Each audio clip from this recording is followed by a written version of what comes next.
The woman kneeling in his garden was trespassing, but the king found he could not summon anger when her shoulders shook with such quiet devastation. Percival Eldritch had walked these paths for 300 years, and in all that time no mortal had breached the iron gates that separated his estate from the city beyond. The wards should have repelled her. The locks should have held. Yet here she was, collapsed between the moonflowers and the belladonna, her face buried in her hands, weeping as though her heart had shattered into pieces too small to gather.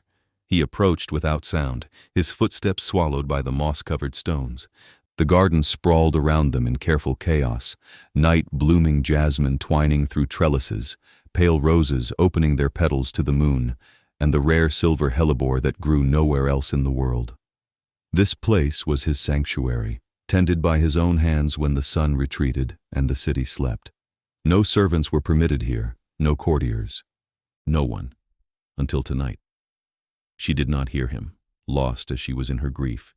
He could smell the salt of her tears, the warmth of her living blood, the faint scent of soil and crushed stems clinging to her clothes.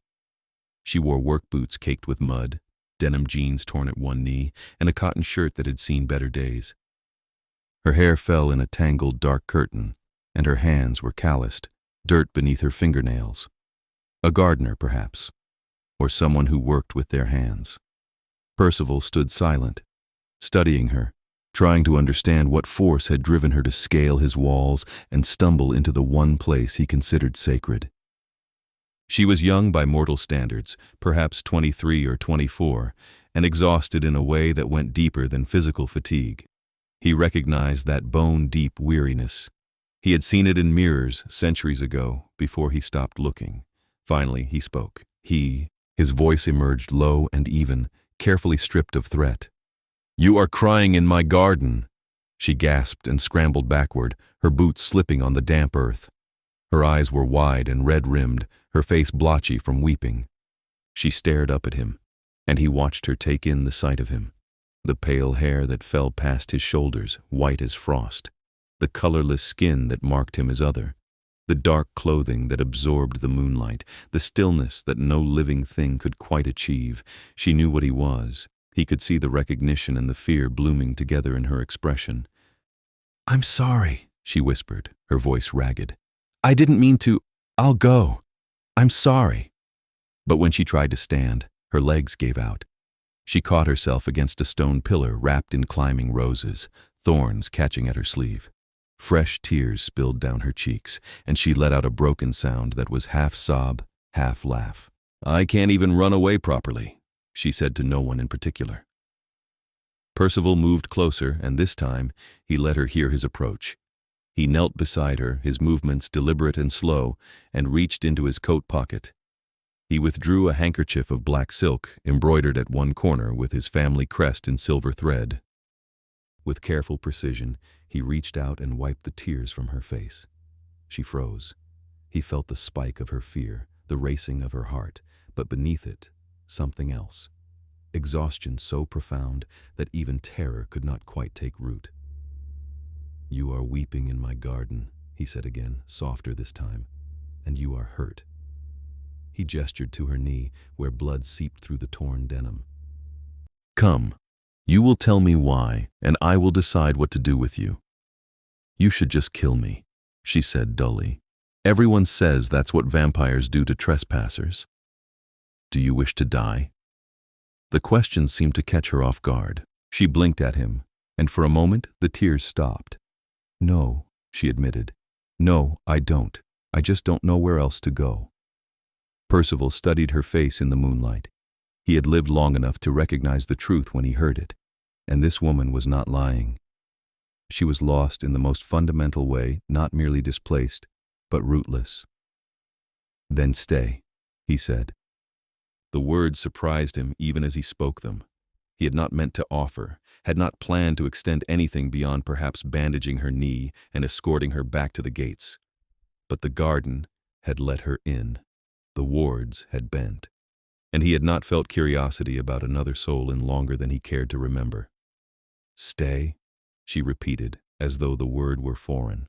"Here, tonight, until you have rested and we have spoken." He rose smoothly and extended his hand. "My name is Percival Eldritch. I am the king of this territory, and you are under my protection while you remain on these grounds." She stared at his outstretched hand for a long moment, and he could see the calculation happening behind her eyes. Trust or flight, safety or risk. Finally, slowly, she reached up and placed her calloused palm against his cold one. "Genevieve Vaughn," she said quietly, "and I don't know why you're being kind to me, but thank you." He pulled her to her feet with effortless strength, and she swayed slightly before finding her balance. Up close, he could see the shadows beneath her eyes, the hollowness in her cheeks that spoke of missed meals. She looked like someone who had been running for a very long time. Percival did not release her hand immediately. "Come," he said, and led her along the winding path toward the conservatory. The glass structure rose like a cathedral at the garden's heart, its panes ancient and rippled, catching the moonlight in strange patterns. Inside, the air hung thick and warm, humid with the breath of 1,000 growing things. Orchids cascaded from hanging baskets, ferns unfurled in massive pots, and in the center of it all stood a tree unlike any other, a silver birch with bark that gleamed like metal and leaves that chimed softly in the artificial breeze. Genevieve stopped in the doorway, her breath catching. "This is beautiful," she whispered. "It is my life's work," Percival replied. 3 centuries of cultivation." She turned to look at him, and this time the fear in her eyes had dimmed. "You really are that old?" "Older. I stopped counting precisely sometime around the 5th century of my existence." He guided her to a stone bench near the birch and gestured for her to sit. "Wait here." He moved to a cabinet built into the conservatory wall and retrieved a first aid kit, a concession to the modern age that he kept for the rare occasions when mortal servants worked the outer grounds. When he returned, Genevieve had drawn her legs up onto the bench and wrapped her arms around her knees, making herself small. "Your knee," he said. She hesitated, then extended her leg. He knelt again and carefully cut away the torn denim, revealing a deep scrape studded with gravel and dirt. She hissed when he began to clean it, but did not pull away. "How did you get past the wards?" he asked as he worked. "I don't know what that means." "The protections on the walls. They should have turned you away." Genevieve was quiet for a moment. "I was running," she said finally. "From my landlord. He was drunk and angry because I'm 3 weeks late on rent, and he kicked in my door, and I ran. I didn't look where I was going. I climbed the first wall I found, and I ended up here, in your garden." She laughed weakly. "I didn't even realize it was private property until I was already inside. And then I saw the flowers, and they were so beautiful, and I broke." "Why were you late on rent?" "I lost my job 2 months ago. The landscaping company I worked for went under. I've been doing odd jobs, but it's not enough." Her voice cracked. "I've been sleeping in my car for the past week. I sold everything I owned that had any value. I have nowhere to go, no family, no friends who can take me in. I was so tired of running, and your garden looked so peaceful, and I just wanted to stop for a minute. I didn't mean to cry. I didn't mean to fall apart. I'm sorry." Percival finished bandaging her knee in silence. When he looked up, she was staring at the silver birch, her eyes distant. "This tree," he said slowly. "Can you see anything unusual about it?" She frowned. "It's silver." "Yes. Trees aren't usually silver." "No, they are not." He stood and moved to the trunk, placing his palm against the bark. "This is a moon's heart birch.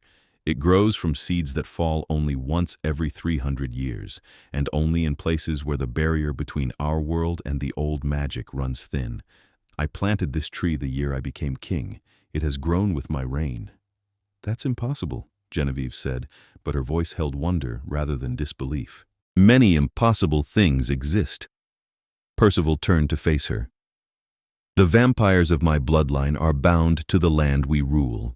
The health of our territory, the strength of our people, the stability of our power, all of it flows from a living anchor. For some kings it is a river, for others a mountain or an ancient stone. For me, it has always been this garden, and the moon's heart at its center.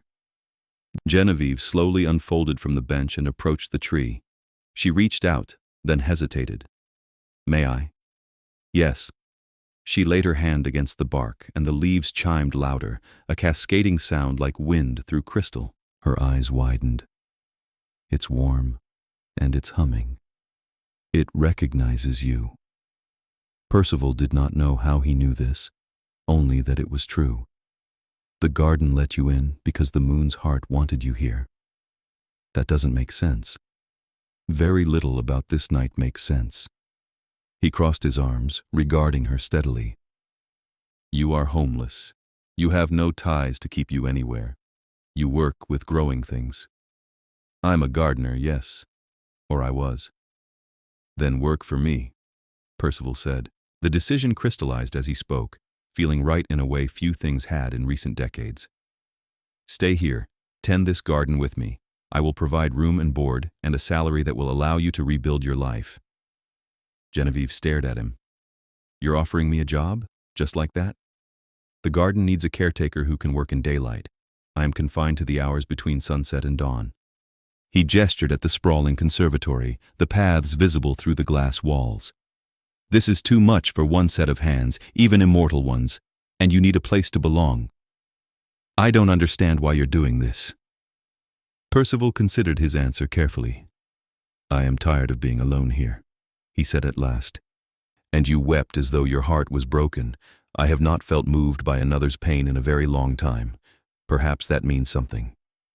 She looked down at her hands, at the dirt beneath her nails, the calluses on her palms. When she looked up again, there was something fragile and hopeful in her expression. "If I stay," she said quietly, "I'll work hard. I promise. I won't steal anything or cause trouble. I need this. I need something solid." "Then stay," Percival said again, "and we will see what grows from it." Genevieve nodded, and for the first time since he had found her, she smiled. It was small and tentative, but real. He showed her to a room in the east wing of the manor, a space that had not been occupied in decades. The furniture stood draped in dust covers, and the air smelled of disuse, but the bed was solid and the attached bathroom functional. He left her there with a promise to have proper linens delivered before dawn, and returned to his garden. The moon's heart chimed softly as he approached, and Percival placed both palms against its trunk. "What have you brought me?" he murmured. The tree offered no answer, but the leaves sang their crystal song, and the garden seemed more alive than it had in years. In the days that followed, Genevieve proved herself invaluable. She rose with the sun and worked until late afternoon, moving through the garden with the easy confidence of someone who understood growing things. She pruned the roses with careful precision, coaxed the jasmine into fuller blooms, and cleared the choking weeds from around the more delicate specimens. She asked questions constantly about the soil composition, the watering schedule, which plants preferred shade and which craved moonlight, and she listened to his answers with complete focus. Percival found himself looking forward to the evenings when their schedules overlapped. He would emerge from the manor as the sun set, and she would still be working, her hands deep in the earth, her face smudged with dirt.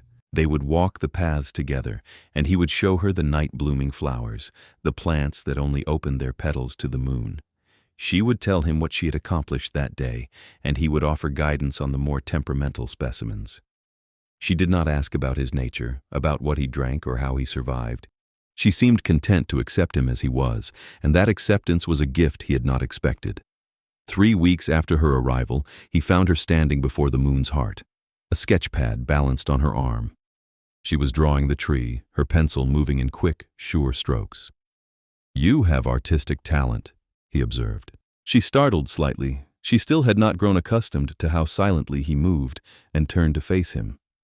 "I used to want to be a botanical illustrator," she admitted, "before life got in the way."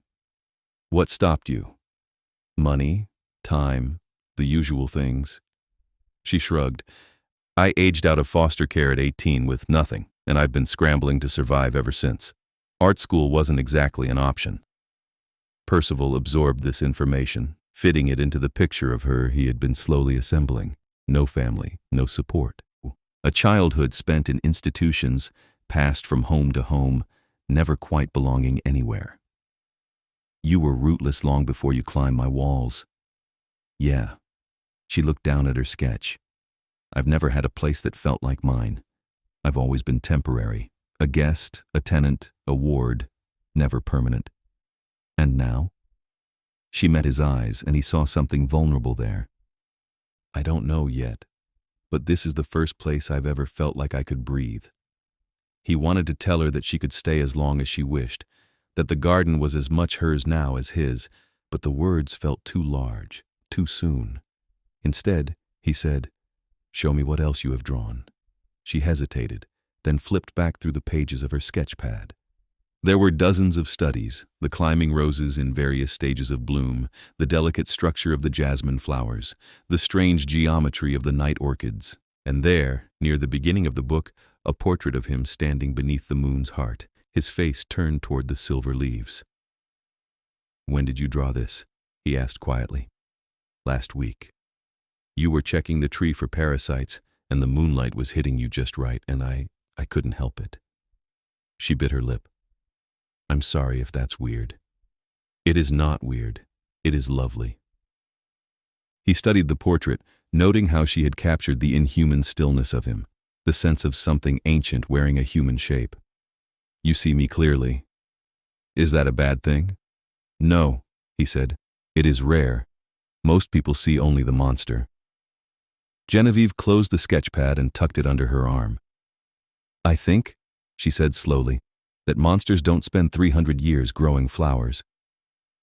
Something in his chest shifted, a warmth he had nearly forgotten how to name. He inclined his head in acknowledgement, and they continued their walk in comfortable silence. It was in the 6th week of her residence that the first threat arrived. Percival had been expecting it, truthfully. Word traveled fast in vampire circles, and his decision to harbor a human under his own roof had not gone unnoticed. The other lords of the territory, the elders who remembered the old wars, the younger vampires hungry for power, all of them would have opinions about this breach of tradition. The summons came in the form of a formal letter delivered by a pale courier who vanished the moment Percival accepted the envelope. He read it in his study, Genevieve perched on the edge of a leather chair nearby, her hands folded in her lap. "The council requests your presence," he said without preamble. "They wish to discuss your recent choice of household staff." "They want to discuss me, you mean?" "Yes." Genevieve was quiet for a moment. "Should I leave? Would that make things easier for you?" "No." The word came out sharper than he intended. He set the letter aside and looked at her directly. "You are under my protection, Genevieve. That means something. The council may posture and complain, but they cannot touch you without challenging me directly." "And if they do challenge you?" "Then I will remind them why I am king," he said simply. She studied his face, searching for something. "You've killed people before." It was not a question. "Yes," he confirmed. "Many people, over many centuries. I am not a good man, Genevieve. I am a predator who has learned to wear civilization like a coat, but I have also learned to value the things I choose to protect. And you choose to protect me." "Yes." She nodded slowly, and he could see her processing this, weighing the implications. "Then I'll stay," she said. "And I'll trust you to handle the council." The meeting took place in the Undercroft, a vast chamber carved from bedrock beneath the city's oldest district. 13 lords and ladies sat in a semicircle, all of them pale-haired and white-skinned, their eyes gleaming in the torchlight. They wore the fashions of their respective eras, some in doublets and breeches from centuries past, others in more modern suits, but all of them radiated the same cold authority. Percival stood before them, his hands clasped behind his back, his expression neutral. He had dressed for the occasion in a black suit of impeccable cut, his hair pulled back in a style that emphasized the sharp angles of his face. He looked every inch the king, and he knew it. "Percival Eldritch," the eldest of them began, a woman named Isolde who had been ancient when he was turned. You have taken a human into your household. You have allowed her to walk your private grounds, to tend your garden, to live under your roof. Explain this choice. I require a gardener who can work during daylight hours, Percival replied evenly. Miss Vaughn is qualified and trustworthy. I fail to see the issue. The issue, another lord interjected, a sharp-featured man named Lucien, is that your garden is no mere decorative feature. The moon's heart grows there, the anchor of your power, and you have allowed a mortal free access to it. She is supervised. By whom? Isolde demanded. You sleep during the day, as we all do. She could do anything in those hours. She could, Percival agreed, but she will not. I have taken her measure. You trust a human, Lucien said flatly.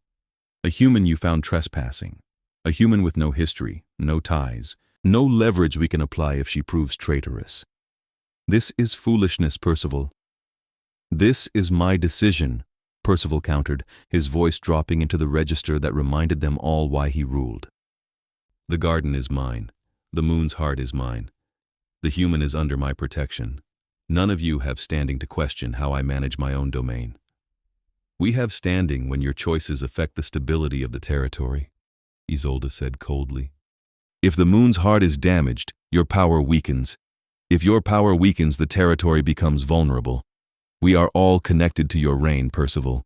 Your risks become ours. Then perhaps you should trust that I am not in the habit of taking foolish risks. The council members exchanged glances, a silent conversation happening in the tilt of heads and the narrowing of eyes. Finally, a third vampire spoke, a younger one named Severin who had always harbored ambitions above his station. We propose a test, Severin said smoothly. Allow us to send an observer, someone to watch the girl during the day to ensure she is not tampering with anything she should not touch. If she is as harmless as you claim, you should have no objection. Percival considered this. It was a trap. Obviously, they would send someone hostile, someone who would interpret every innocent action as suspicious. But refusing outright would suggest he had something to hide, and that would embolden them further. One observer, he said finally. Of my choosing, not yours. They may report to the council, but they will follow my orders above all else. Isolde smiled thinly. Acceptable. Choose wisely, Percival. He left the Undercroft with the weight of their scrutiny pressing against his shoulders and returned home to find Genevieve asleep in the conservatory. She had curled up on the stone bench near the moon's heart, her sketch pad fallen to the ground beside her, her face peaceful in sleep. Percival stood watching her for a long moment, then carefully lifted her into his arms. She stirred but did not wake, and he carried her back to her room, laying her on the bed and drawing a blanket over her. She murmured something incoherent and turned onto her side, one hand tucked beneath her cheek. He found himself reluctant to leave, this human who had stumbled into his life and taken root there like one of the garden's wildflowers. She had asked for nothing beyond safety and work, and she had given him something he had not realized he was missing: companionship, purpose beyond mere survival. Sleep well, Genevieve, he said quietly, and withdrew. The observer he chose was a vampire named Mikhail, one of his oldest allies and least ambitious courtiers. Mikhail had survived 5 centuries by being unfailingly loyal and spectacularly uninterested in power, and Percival trusted him as much as he trusted anyone. Watch her, Percival instructed. Report her movements to me each night and to the council once per week. Make it clear that she is harmless. Mikhail, who had the appearance of a man in his 40s with silver threading his white hair, nodded seriously. And if she is not harmless? She is. But if, Percival met his eyes, then I will handle it. But she is not. I would stake my existence on it. Mikhail's expression softened slightly. You care for this human. I care for my garden. She is part of that now. If you say so, my lord. Genevieve took the news of the observer with surprising calm. So I'm being spied on, she said, standing in the garden with her hands on her hips, dirt smudged across her forehead. In essence, yes. Because the council thinks I'm going to destroy your magic tree. Correct. She looked at the moon's heart, then back at him. That's ridiculous. This tree is the most beautiful thing I've ever seen. Why would I hurt it?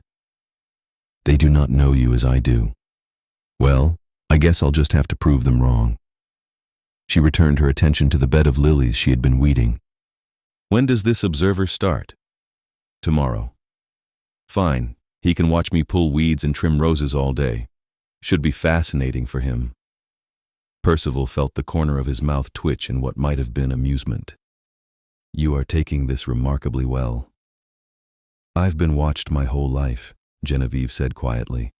Social workers, foster parents, landlords, bosses. One more set of eyes doesn't change anything. I know I'm not doing anything wrong. The truth will be obvious.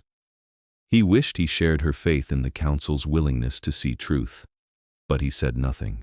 Mikhail began his observations the next day, and true to Genevieve's prediction, there was nothing suspicious to report. She worked diligently, spoke to the plants in a running commentary that Mikhail found charming, and treated the moon's heart with reverent care. She watered it according to Percival's instructions, cleared fallen leaves from around its base, and spent her lunch breaks sitting in its shade, sketching.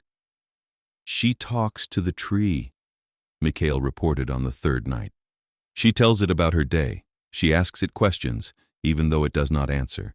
She seems to believe it can hear her. It can, Percival said. Yes, I suspected as much. The tree seems healthier since she arrived. The leaves are brighter, and the bark has lost the dull cast it was developing. Percival had noticed this as well. The moon's heart had been declining gradually over the past decade, a slow fading that he had attributed to age or perhaps his own growing detachment. But since Genevieve's arrival, the tree had begun to thrive again, its silver bark gleaming, its leaves singing with renewed vigor. She has a gift, he said quietly. Plants respond to her. The council will not see that as reassuring. They will wonder if she is manipulating the tree. Let them wonder. But the council's wondering took a darker turn in the 8th week when Severin appeared at the estate gates just after sunset, flanked by 2 other vampires Percival did not recognize. Severin, Percival greeted coolly, standing in the gateway with his arms crossed. You were not invited. I come bearing concerns from the council, Severin replied, his tone oily with false courtesy. Mikhail's reports have been incomplete. Mikhail's reports have been thorough and honest. Perhaps. But there are questions that require more direct investigation. Severin's gaze drifted past Percival toward the garden, visible in the distance. We wish to inspect the moon's heart ourselves, to ensure its integrity. No. Severin's smile sharpened. My lord, we are not asking permission. The council has authorized this inspection. You may either grant us entry, or we will return with the full force of the council's authority. Percival felt his power rise, cold and vast, pressing outward like a tide. The 2 vampires flanking Severin took an involuntary step backward, but Severin held his ground. You dare threaten me in my own domain! I dare to protect the interests of the territory, Severin shot back. Your obsession with this human is clouding your judgment. Allow us to inspect the tree, and if all is well, we will leave you in peace. Percival calculated rapidly. He could refuse, which would force a confrontation with the council. He could allow the inspection, which would give Severin access to the garden and to Genevieve. Neither option was ideal, but one was less catastrophic than the other. You may inspect the tree, he said finally, each word clipped. But you will not approach the human. You will not speak to her. You will look at the tree, confirm its health, and leave. Am I clear? Perfectly. Percival led them through the garden, his senses alert for any sign of treachery. Genevieve was in the conservatory, visible through the glass walls, kneeling beside a bed of ferns. She looked up as they passed, her eyes widening when she saw Severin and his companions. The moon's heart stood luminous in the moonlight, its leaves chiming softly. Severin approached it slowly, his expression unreadable. He placed a hand against the bark, and the tree's song faltered. It recoils from you, Percival observed. It reacts to inspection, Severin corrected. As it should. He walked around the trunk, examining it from every angle. The tree is healthy. I see no signs of tampering or damage. Then you are satisfied. With the tree, yes. Severin turned to face him, and there was something calculating in his expression. But I wonder, Percival, does the human know what would happen if the tree were destroyed? Does she understand the power she has access to? She understands that the garden is precious to me. That is sufficient. Is it? Severin glanced toward the conservatory, where Genevieve had returned her attention to the ferns. Because from where I stand, it looks as though you have handed a mortal the keys to your kingdom, and mortals are so fragile, so easily influenced, so easily turned. The threat was barely veiled. Percival moved to stand between Severin and the conservatory, his eyes gone cold. If you or anyone else makes a move against her, I will consider it an act of war. Am I understood? Severin raised his hands in a gesture of mock surrender. No moves will be made, my lord. I am simply observing that you have placed a great deal of trust in someone you barely know. He stepped back, gesturing to his companions. We have seen what we came to see. The council will receive our report. They left, and Percival remained standing beneath the moon's heart, his hands clenched into fists. The tree's leaves chimed mournfully, and he reached out to press his palm against the bark. I will not let them hurt her, he promised. Or you. Genevieve emerged from the conservatory a few minutes later, her expression worried. Was that the council? Part of it. They looked like they wanted to kill me. Severin wants power, Percival said bluntly. He sees you as a vulnerability he can exploit, but he will not touch you. I will not allow it. She moved to stand beside him, staring up at the silver tree. Maybe I should leave, she said quietly. If me being here is causing problems for you. No. He turned to face her fully, and the force of his conviction made her blink. You belong here, Genevieve. The garden wants you here. I want you here. Do not let the scheming of lesser vampires drive you away. But, no, he repeated softer this time. Stay, please. She searched his face, and he wondered what she saw there. He had lived for half a millennium, had ruled for 3 centuries, had survived countless challenges and betrayals. But in this moment, he felt strangely vulnerable, as though her answer mattered more than any political maneuvering. Okay, she said finally. I'll stay. Relief flooded through him, sharp and unexpected.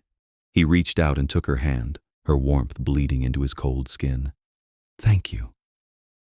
They stood together beneath the moon's heart, the leaves singing softly around them, and for the first time in decades, Percival felt something like peace. The weeks that followed took on a rhythm that felt almost domestic.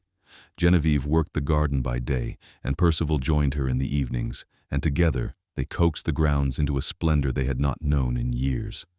The roses bloomed in cascades of white and cream, the jasmine filled the air with sweetness, and the night orchids unfurled their strange, geometric petals to the moon. They spoke more easily now, the initial awkwardness fading into familiarity. She told him about her childhood, about the endless series of foster homes, and the loneliness that had shaped her. He told her about his turning, about the maker who had abandoned him the moment the transformation was complete, about the long years of learning to survive alone. You understand what it is to have no roots, she said one evening as they worked side by side to stake a new climbing rose. Yes, though I found my roots here eventually, in this garden, in this place. It must have been lonely, though, building this all by yourself. It was, he admitted, but it was also necessary. I needed something that was mine, something I could tend and nurture, something that would grow. She was quiet for a moment, her hands gentle as she secured the rose to its trellis.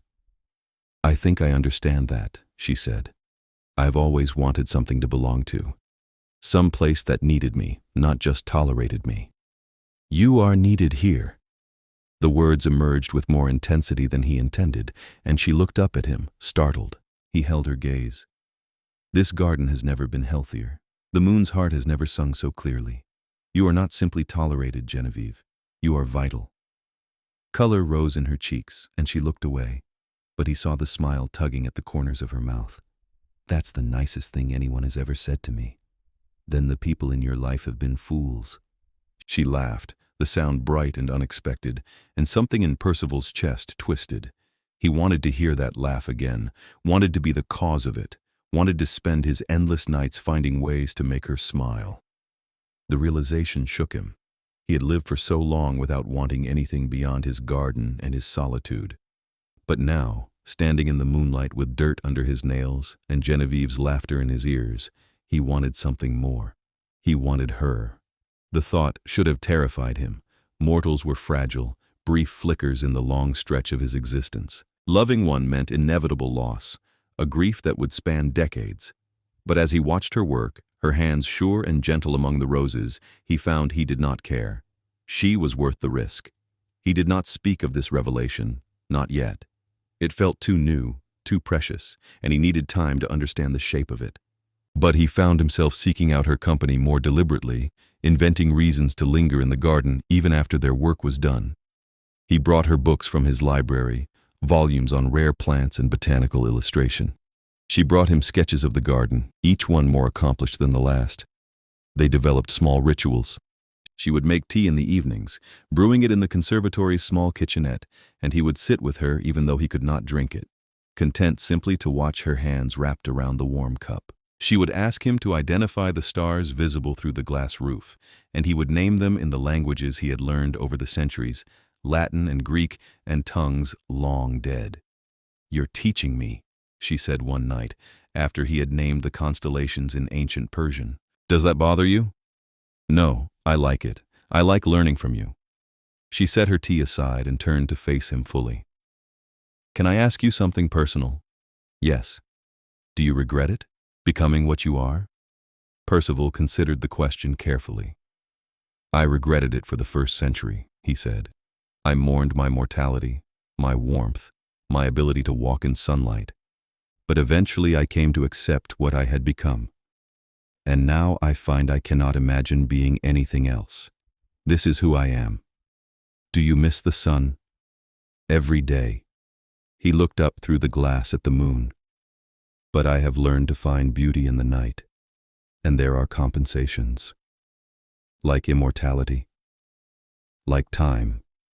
I have had time to learn, to grow, to build this." He gestured at the conservatory around them. "I have had time to become someone I can respect. A mortal life would not have given me that." Genevieve nodded slowly. "I think I understand. You've made peace with it." "I have. Though I will not pretend it is an easy existence. There are losses, friends who age and die, lovers who fade. The world changes, and you remain frozen, watching it pass by." "Lovers," she repeated, her voice careful. "You've had people you cared about." "A few, long ago." He met her eyes. "None in recent memory." The air between them shifted, charged with something unspoken. Genevieve's pulse quickened, he could hear it, the rapid flutter of her heart, and her pupils dilated. She was aware of him, he realized. Not just as her employer or her king, but as a man. The knowledge sent heat coiling through him, a sensation he had nearly forgotten. "Percival," she said softly, and the sound of his name in her mouth was a kind of benediction. He leaned forward slowly, giving her time to retreat if she wished. She did not move. He reached out and traced the line of her jaw with one cool finger, marveling at the warmth of her skin, the softness of it. She shivered but did not pull away. "Tell me to stop," he said quietly. "I don't want you to stop." He cupped her face in his hands and kissed her, gentle and searching. She made a small sound and leaned into him, her hands coming up to grip his shoulders. The kiss deepened, and he felt the heat of her, the life of her, pouring into him like sunlight. When they finally broke apart, she was breathless and flushed, her eyes bright. "That was—" "Yes." She laughed shakily. "I didn't think I hoped, but I didn't think you—" "I want you," Percival said simply. "I have wanted you for weeks now. I did not speak because I did not wish to presume, and because I was not certain you would welcome my attention." "Welcome it?" She shook her head in disbelief. "Percival, I've been half in love with you since you wiped my tears in the garden." The confession struck him like a physical blow. "Half in love," he repeated.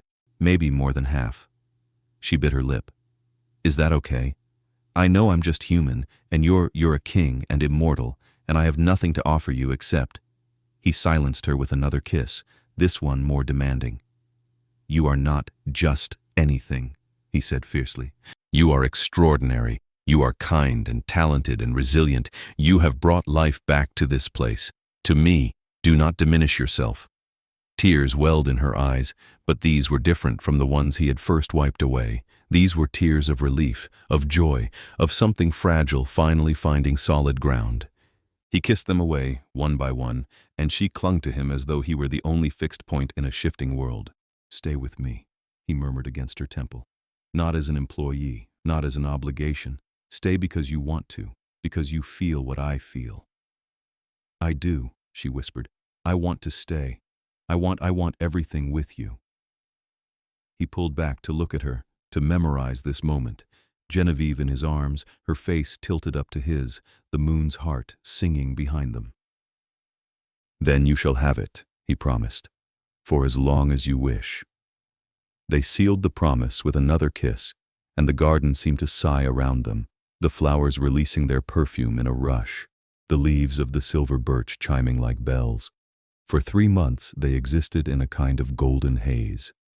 Genevieve moved from the guest room into Percival's private chambers, and they learned the shape of each other in the dark hours between sunset and dawn. He taught her the history of the vampire courts, the intricate politics that governed their society, the names and faces of the powerful. She taught him to laugh again, to find joy in small things, to appreciate the moment rather than always looking to the endless future. The garden flourished under their combined care. New species began to grow, rare plants that should not have thrived in this climate, but somehow did.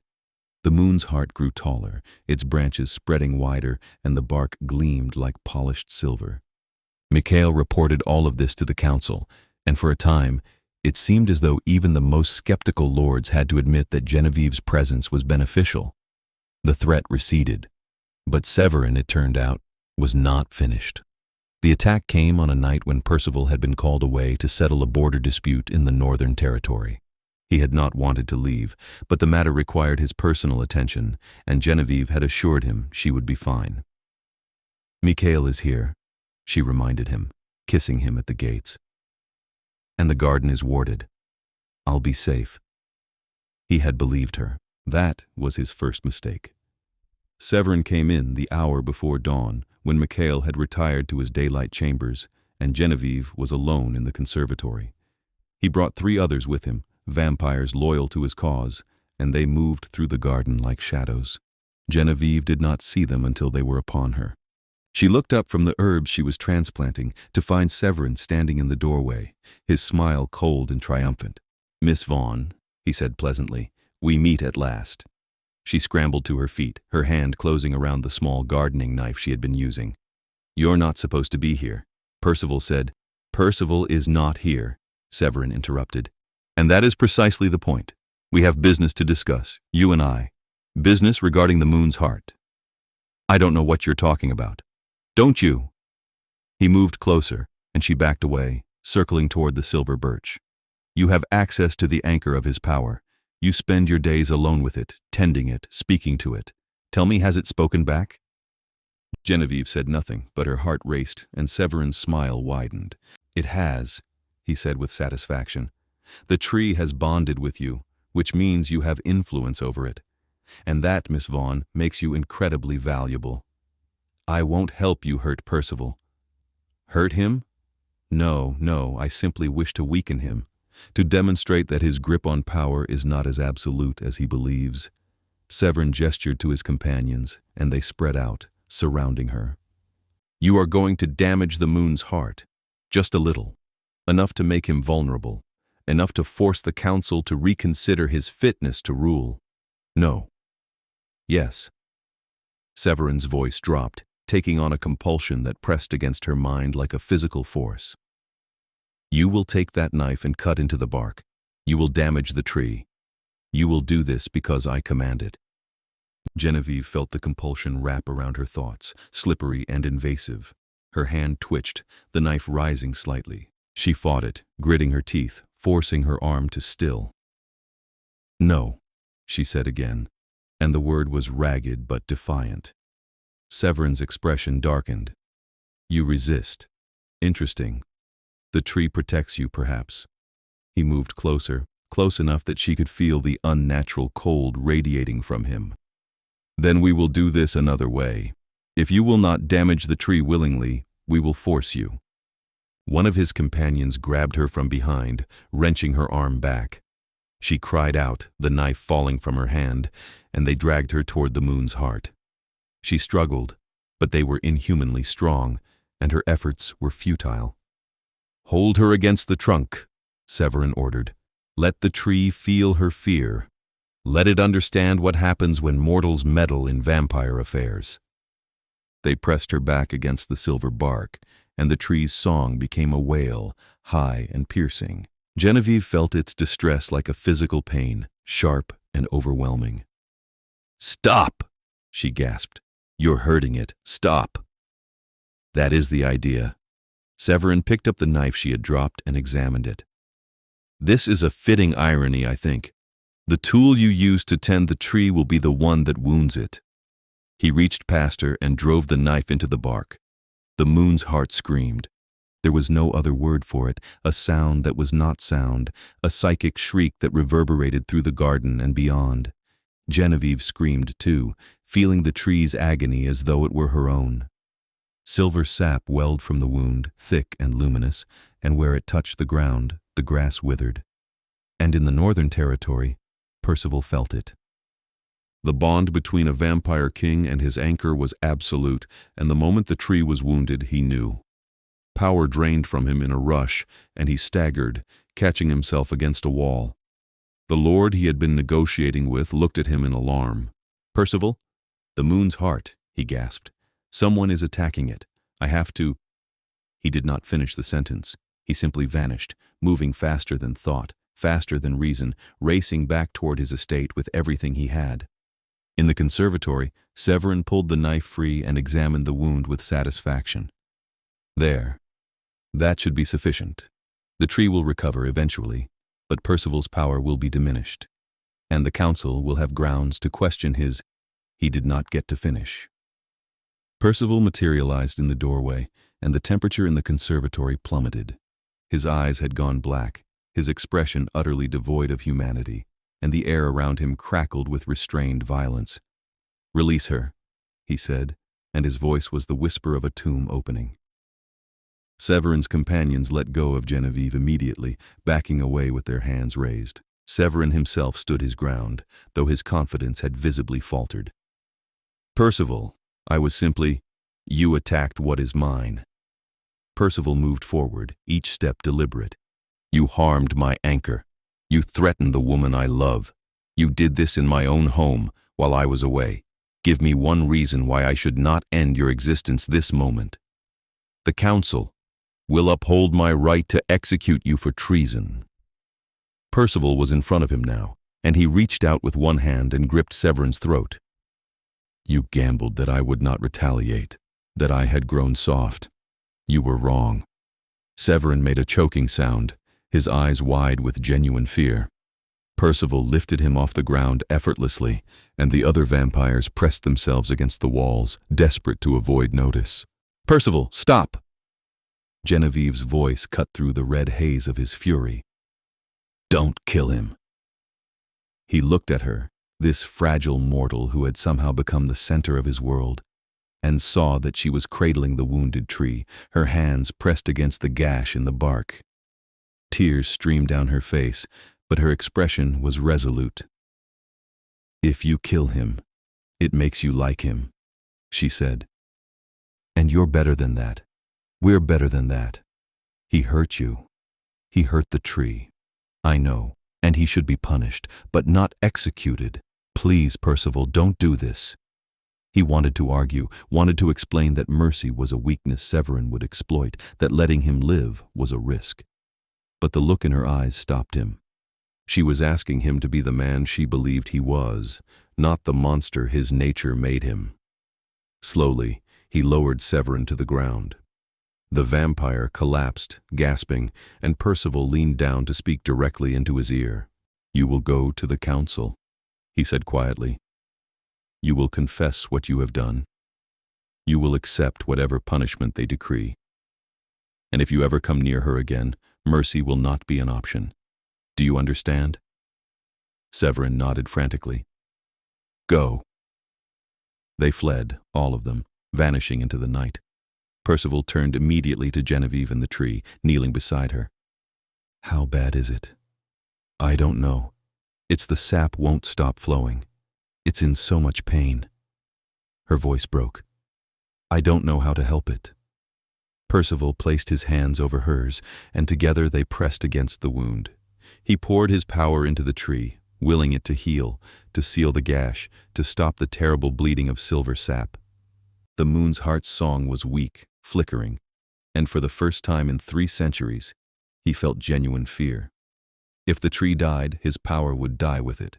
He would weaken, his territory would destabilize, and the council would have no choice but to replace him. Everything he had built would crumble. But more than that, the tree was dying, and it was suffering, and Genevieve was crying as though her own heart was breaking. "Talk to it," he said urgently. "You said it speaks to you. Tell it to hold on." Genevieve nodded and leaned her forehead against the bark. "Please," she whispered. "Please don't die. I know you're hurt, but you have to fight. Percival needs you. I need you. This garden needs you. You can't give up." The tree's song stuttered, then steadied slightly. The flow of sap slowed. "That's it," Percival encouraged. "Keep talking. You're so strong," Genevieve continued, her voice trembling but determined. "You've survived for 300 years. You've weathered storms and droughts and who knows what else. This is just another wound. You can heal from this. You will heal from this. Please." Slowly, painfully, the gash in the bark began to close. The silver sap stopped flowing, sealing itself back into the tree. The song grew stronger, rising from a whisper to a hum, and finally to the clear chiming notes Percival knew so well. The moon's heart would live. He sagged with relief, and Genevieve turned into his arms, burying her face against his chest. "It's okay," he murmured, holding her tightly. "You saved it. You saved us both." "I was so scared," she admitted. "When Severin cut into it, I felt it was like he was cutting into me. Like we were connected." "You are connected." Percival pulled back to look at her. "The tree has bonded with you, Genevieve. You are part of this garden now, part of the anchor.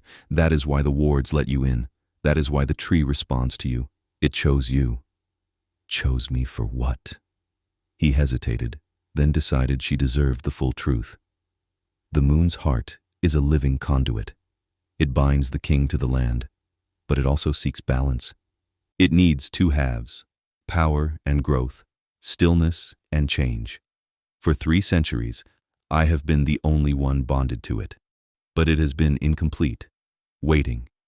Waiting for me? Waiting for someone like you, someone who could nurture it, who could give it what I cannot. The tree does not just anchor my power, Genevieve. It could anchor yours as well, if you were willing. She stared at him, her eyes wide. "Are you saying—" "I am saying that if you choose to bind yourself to the tree, to this place, you would become immortal. A queen, in truth as well as name. You would share my power, my longevity, my life." He cupped her face in his hands. "But it is a choice, Genevieve. I will not force it. I will not even ask it. You have already given me more than I ever expected. If you wish to remain mortal, to live a human life, I will cherish every day we have together and mourn you when you are gone. And if I choose the tree, if I bind myself to it, then we will have eternity." She was silent for a long time, her gaze distant, and he could see her weighing the options. A mortal life meant freedom, the ability to leave, to change her mind, to experience the world beyond these walls. But it also meant aging, dying, leaving him behind. An immortal life meant staying, becoming part of something ancient and powerful, but also surrendering the possibility of a different future. "Can I think about it?" she asked finally. "Of course. Take all the time you need." She nodded and leaned against him, and they sat together beneath the wounded tree, watching the dawn approach through the glass roof. The council's judgment came swiftly. Severin was stripped of his titles and exiled from the territory, forbidden to return on pain of final death. The 3 vampires who had accompanied him were sentenced to a century of service to the crown, bound to Percival's will by ancient oaths. Isolde herself delivered the verdict, her expression grave. "Severin's actions were indefensible," she told Percival in the privacy of his study. "But they have forced us to confront an uncomfortable truth. The human has power, Percival. Real power. The tree has bonded with her." "I am aware." "And you are comfortable with this?"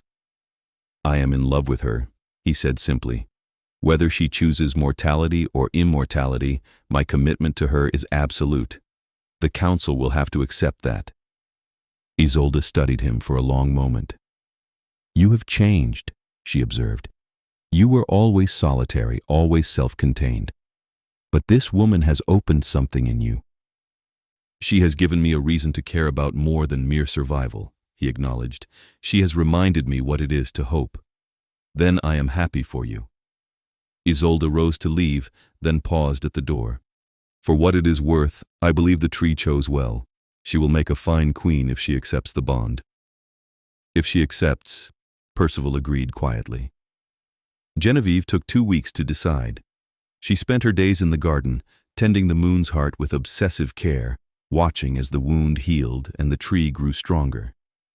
She spoke to Percival about her fears of losing herself, of being trapped, of the weight of immortality. He listened and offered no reassurances, knowing that this was a choice she had to make with clear eyes. On the night of the full moon, she found him in the conservatory. "I've decided," she said without preamble. Percival set down the book he had been reading, his heart such as it was in his throat. "Tell me." "I want to do it. I want to bind myself to the tree." She moved to stand in front of him, her hands clasped together.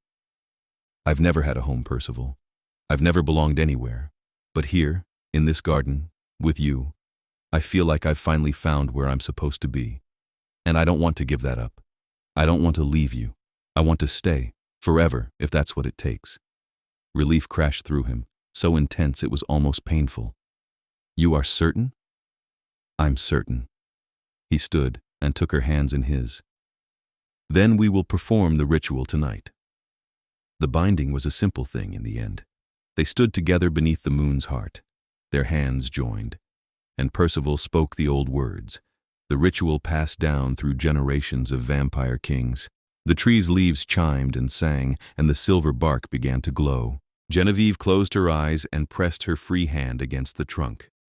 Power flowed from the tree into her, ancient and vast, reshaping her from the inside out.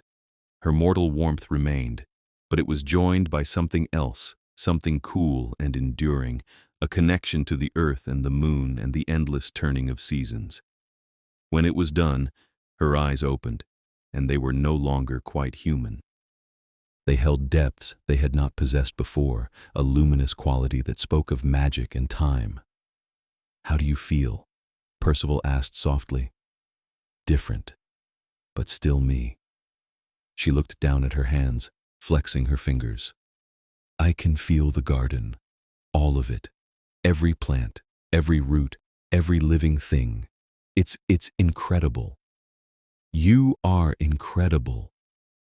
He pulled her close and kissed her deeply, tasting the new magic on her lips, the immortality that now ran in her veins. "My queen," he murmured. "My love." "Yours," she agreed, and the word was a vow. They were married under the moon's heart, on a night when the stars were so bright they seemed close enough to touch. The ceremony was private, attended only by Mikhail and a handful of Percival's most trusted allies. Genevieve wore a gown of silver silk that echoed the color of the tree's leaves, and Percival wore black velvet that made his pale hair and skin seem to glow. They exchanged vows written in their own words, promises of partnership and protection, of love and labor, of tending the garden together through all the centuries to come. When Percival slid a ring onto her finger, a band of white gold set with a stone that looked like captured moonlight, Genevieve's eyes filled with tears, "I never thought I'd have this," she whispered. "A home, a partner, a future." "Now you have all three," he replied, "and I have what I did not know I was missing, someone to share the garden with, someone to share everything with." The moon's heart sang above them, its leaves chiming in celebration, and the garden bloomed as though it were the height of spring rather than the edge of winter. The years that followed were full and rich. Genevieve proved herself a natural queen, handling the political complexities of the vampire court with grace and intelligence. The other lords and ladies came to respect her, drawn by her obvious devotion to the territory and her skill in negotiation. She became known as the Green Queen, the one who could coax life from barren ground and broker peace between warring factions. But her true joy remained the garden. She and Percival expanded it, adding new sections and new species, creating a living masterwork that drew visitors from across the world. Botanists came to study the impossible plants that grew there, artists came to paint the beauty of it, and vampires came to walk the moonlit paths and marvel at what their king had built. The moon's heart thrived under their dual care, growing taller and stronger with each passing decade. Its roots spread deep into the earth, anchoring not just Percival's power but Genevieve's as well, and the bond between the three of them, king, queen, and tree, became a thing of legend. On quiet nights, when they had no obligations and the garden was theirs alone, Percival and Genevieve would walk the familiar paths hand in hand. They would check on new plantings and old favorites, discuss plans for the coming season, and simply exist together in the space they had built. "Do you ever regret it?" Percival asked one evening, nearly 50 years after her transformation. "Giving up mortality?" Genevieve paused beside a bed of night-blooming roses, considering the question seriously. "Sometimes I wonder what it would have been like," she admitted. "To grow old naturally, to have children maybe, to live a normal human life. But then I look at this." She gestured at the garden around them, at the silver tree glowing in the moonlight, at the paths they had walked together for half a century. "I look at what we've built, at the life we have, and I can't imagine choosing anything else. This is my home. You are my home, and I don't regret that for a second." He drew her into his arms, resting his chin on top of her head. "I do not deserve you." "Yes, you do. You gave me a place to belong when I had nothing. You saw me when I was invisible to everyone else. You loved me when I didn't think I was worth loving." She pulled back to look at him. "We deserve each other. Then we are fortunate indeed." They kissed beneath the roses, surrounded by the garden's perfume and the moon's heart song, and in that moment they were complete. The decades turned to centuries. The world beyond the garden walls changed in ways both strange and wondrous. Technology advanced, cities grew, the old vampire courts adapted to the modern age. But within the estate, time seemed to move differently. The garden remained a constant, a living archive of every age they had passed through, every season they had tended together.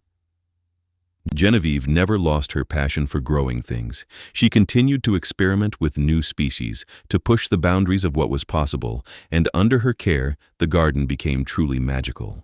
Plants that should not have existed flourished there. Flowers bloomed out of season.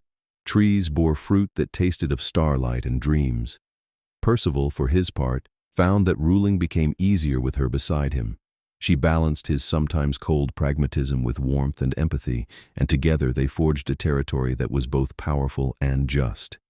The vampire courts looked to them as an example of what was possible when old traditions met new ideas. But their greatest achievement remained the garden. It was open to the public once a month during the full moon, and mortals would line up for hours to walk its paths. They could not see the moon's heart that was hidden behind wards that only vampires and those bonded to the tree could penetrate, but they could see the rest, and it was enough to leave them awed. "You've given people hope," Percival told Genevieve one night, as they watched a group of visitors wander through the moonflower grove. "They come here, and they see what can be built with care and time.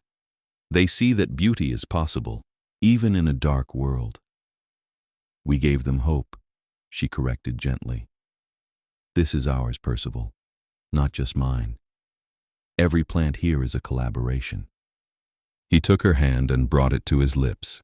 Then let us continue collaborating for the next few centuries. Deal. On the 300th anniversary of the night he had found her crying in his garden, Percival planned something special. He led Genevieve to a section of the grounds they had left deliberately wild, a small grove that had never been cultivated. "I have been working on something," he told her. "A surprise. You don't usually do surprises. Then consider this a special occasion." He guided her through the trees to a clearing, and in the center stood a sight that made her gasp. A second moon's heart had been planted, this one smaller and younger than the original, but unmistakably the same species. Its leaves chimed softly, and its bark gleamed silver in the moonlight. "How?" she breathed. The original tree produced a seed 3 years ago, the first in its entire existence. Percival moved to stand beside the sapling. "I believe it did so because it wanted to create something for us. A legacy." Genevieve approached slowly, reverently, and placed her hand on the young tree's trunk. It sang to her, a bright, joyful sound that was distinctly different from the mature tree's deeper tones. "It's perfect," she whispered. "I thought we could tend it together.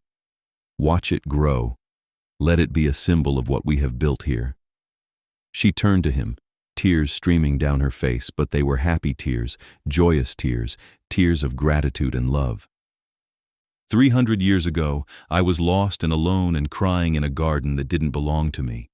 And you found me, and you gave me a home, and you made me believe I was worth something. This..." She gestured at the sapling, at the garden around them, at everything they had created.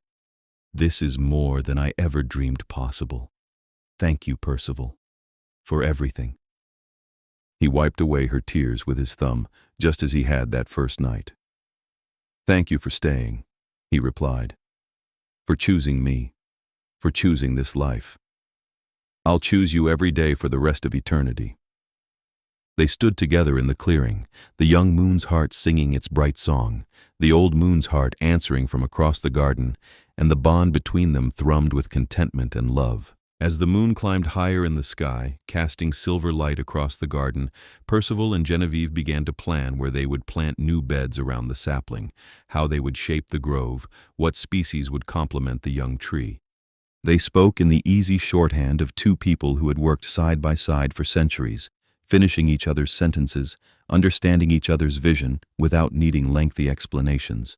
The work would take years, perhaps decades, but they had time. They had endless time, and they had each other, and they had the garden that had brought them together and continued to grow under their care. In the distance, the lights of the city glimmered, but here, in this ancient garden tended by a vampire king and his mortal-turned-immortal queen, time moved to a different rhythm. Here, roots grew deep and strong. Here, love was measured in the turning of seasons and the slow unfurling of petals beneath the moon. Here, two people who had been lost and alone had found each other, had built a home together, and had planted seeds that would bloom long after the world outside had changed beyond recognition.